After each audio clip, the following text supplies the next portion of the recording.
Coach, this first look, it looked like the most complete game you guys have played on both ends of the floor in conference play. Would you agree with that? And just what was the key to it? I think one, we weren't sure Folke was going to play.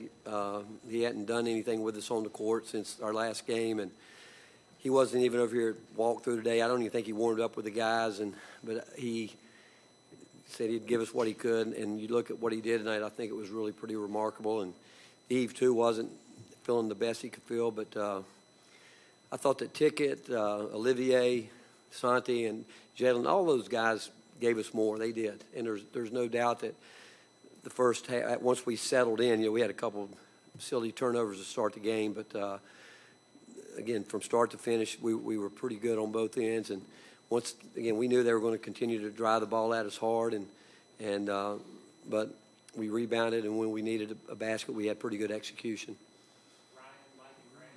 After struggling to stop dribble drive penetration last week against Kentucky and Alabama, just how pleased were you with that tonight against a guard-heavy team? Well, we knew we had to because, again, people are going to keep coming at us until we prove that we can stop it, and I don't think there's any question. And no one drives it any harder than these guys. I mean, they get that ball to that high percentage area, and they come at you really hard with it. And we did a pretty good job of trying to keep it out of there. And second half, again, you saw how relentless they are trying to keep getting it there. But that was a big emphasis. I don't think it's any surprise that everybody tries to do that, but they run some really good actions and then get you moving a little bit, and they can get you into some isolations where they can create those problems.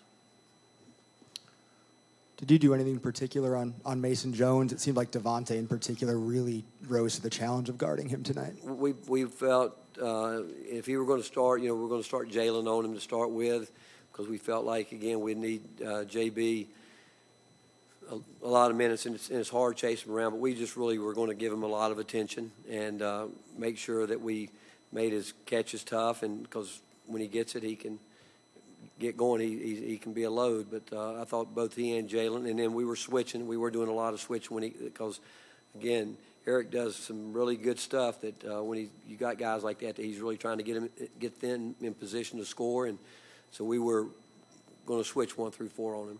And even at times we switched 1 through 5. What's it say about Folke to not do anything since Kentucky and come out and go 14-8? Again, I can't say enough about him. Again, I didn't say anything to him. I always tell Chad, you just tell me who's going to line up and we'll play him. And Chad texted me when I was coming over here, probably an hour and 45 minutes before the game. He said, I don't know. He said he's just not sure. I'm not sure he's going to be able to go. And I said, well, if he can, he can. If he can, he can.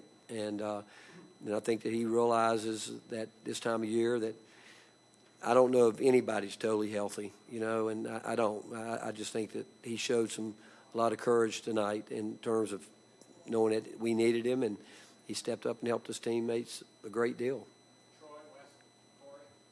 Rick, what went into the decision to start Jalen?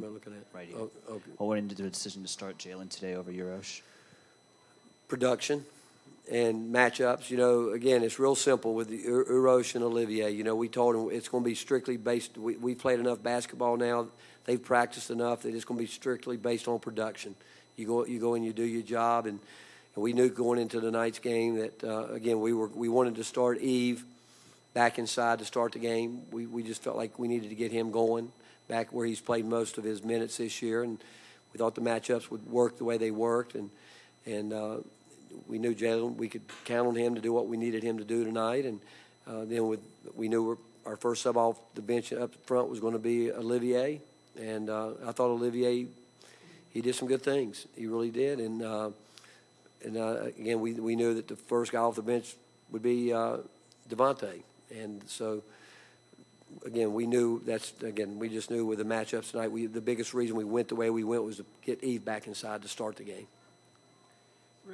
When you get to this point in the year, and you've played a lot of games, guys maybe getting worn down a little bit, to toss a kid like Gaines into the mix with as much energy as he has, and kind of just flying around out there, what can that do for a team? Well, you know what? He's done it 4 games in a row now, where he has given us that. And again, he's still he's make some mistakes that, again, I think it's just being young. But we told him that. We told Olivier the same thing. Just get out there and start flying around and see what happens, and just be aggressive and just play hard. And I think that's one of the hardest things to do with young players is to get them to understand how hard they can play. And the other thing I hope they realize, if they do that, if they play hard, they're going to get a chance to play. And we'll live with some of their mistakes. But Devontae's done it 4 games in a row now, where he's done exactly what he did here tonight, just flying around and seeing if he can make some things happen. Rick, you 40 points in the paint tonight. You guys only shot 16 threes. How satisfied were you to watch them make it a point of emphasis to get the ball inside? Well, that's the way we like to play. We really do, and it's taken them a long time to understand it too.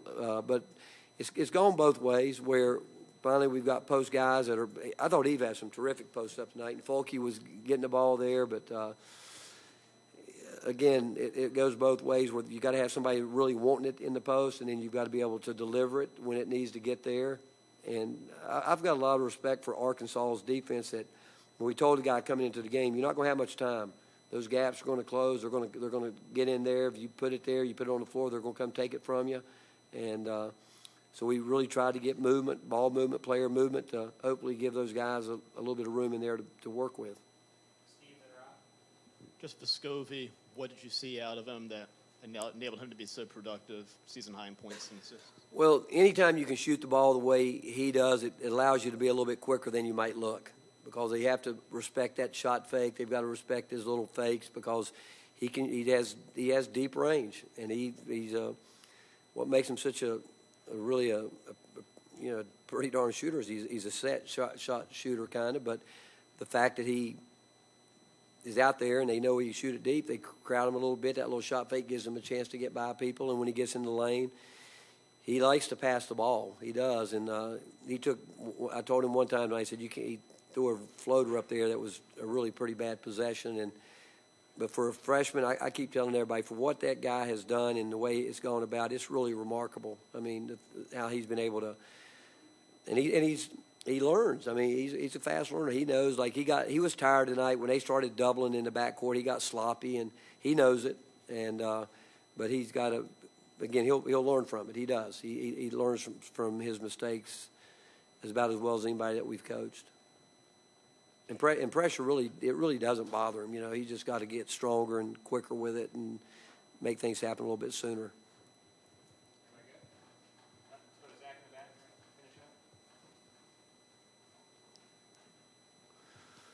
Rick, Coach Musselman said Santi was pretty fun to watch while they were scouting you guys. I'm curious, did you have fun kind of scouting Vescovi's tape before he got here? Oh yeah, he's fun, and I think I can see why Eric would see that, because he's been in the NBA a long time. He's seen guys like that, where people look at them and probably try to pick apart all the things that they don't do, as opposed to what they do. And it was fun watching him, because you realize that that he understands the game. You realize he's played at some high level basketball, and when we first got here, he wasn't in shape. And there's nothing harder to do to play the minutes he was playing when you had to play through fatigue. But now I think for the first time, going after the last game, he was even with assists to turnovers. And tonight what did he have? So he's starting to build it up there.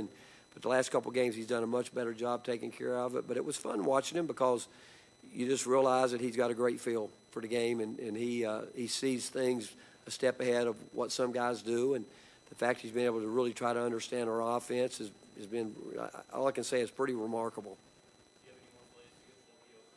Point line. Yeah, if he had gone in, I'd hate to see what he would have said. And he would have said, "We need to run some plays for me," But so is that his first one in a long time, or ever? Ever? That's by design, just so you know. Yeah. Anything else? All right, thank you, guys.